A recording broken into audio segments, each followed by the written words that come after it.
Hey everybody, I'm Justin with ExtremeTerrain.com, and today we're taking a closer look at and installing the RB20 running boards from Go Rhino here in black, available for all 2014 and newer 4Runners. Now the RB20 will be a great choice for the 4Runner owners out there looking for the extended footing of a running board, in this case 7.5 inches, but packaged in a very cool pre-runner style while also boasting a heavy-duty steel for the build. Let's get into it.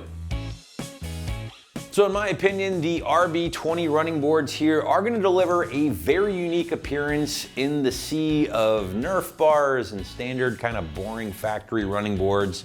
And that is this very pre-runner-esque look, if you will, with the tapered ends that, in my opinion, really kicks things up over those boring factory or basic aftermarket boards, while at the same time not sacrificing width or ultimately traction. Now, speaking of width, the RB20s, again, from Go Rhino, are giving you 7.5 inches of width at their widest point here, making for plenty of real estate for both front and rear passengers to get into and out of your 4Runner safely. Now, aside from that, one of the things, again, I really enjoy about this particular running board is the angular ends that tend to dive back into the cab, both front and rear. And I think that adds to the appearance overall, giving it a cleaner look and just kind of almost a sportier look that appeals more than those boring stockers, or again, even some aftermarket boards that just tend to kind of square off. Now, the only drawback that I can point out to these tapered ends is that you are kind of sacrificing a little bit of footing there on either end, but for the most part, most of your traffic is going to be into and out of your front or rear doors. And if that's the case, again, the RB20s here are going to handle that without issue. Now, as far as your build is concerned, you are looking at a heavy-duty galvanized steel construction for the boards throughout here, which is going to be, of course, extremely durable long-term, even if you were to kind of beat them up a little bit on a rock or obstacle off-road.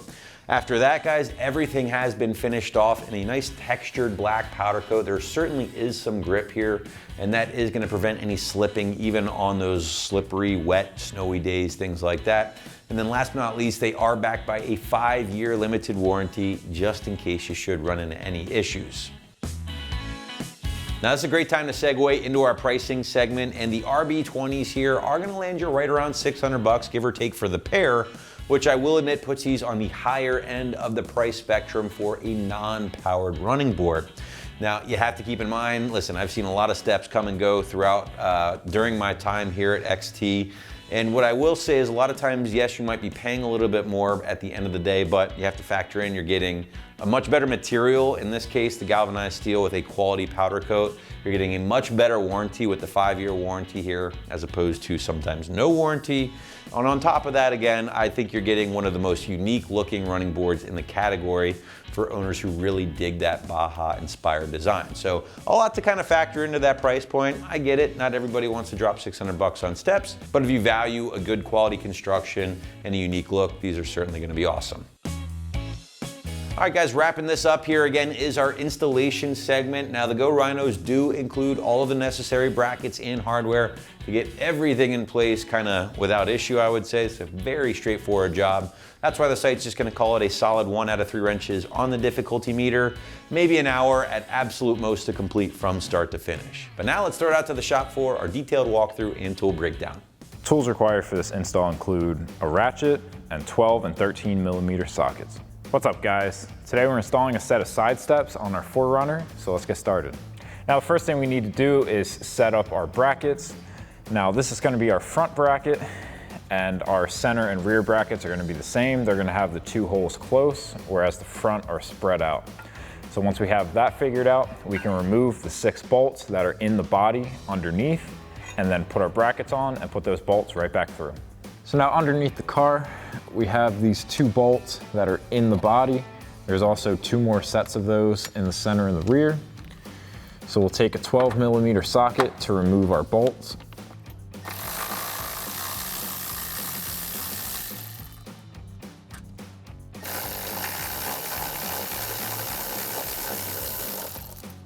And then once we have those bolts removed, we can line up our bracket and reinstall our 2 bolts. And then we can just use that same 12 millimeter socket to tighten these back down.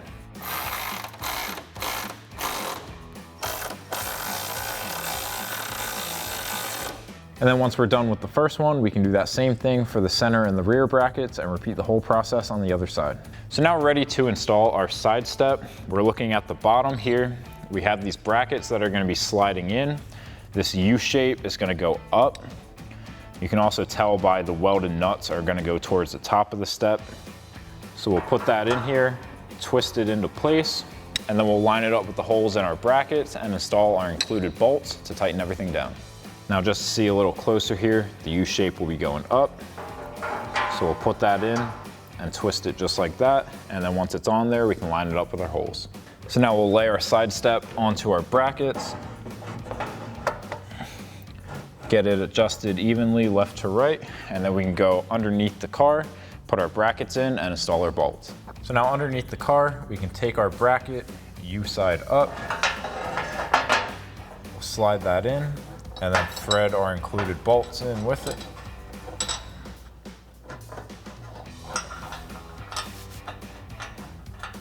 And now you can repeat that same process for the other two brackets, and then adjust your side step to get it straight, and then come back and fully tighten down all of your bolts. So now we can take our 13mm socket and go back and tighten down all of our bolts once we have this lined up.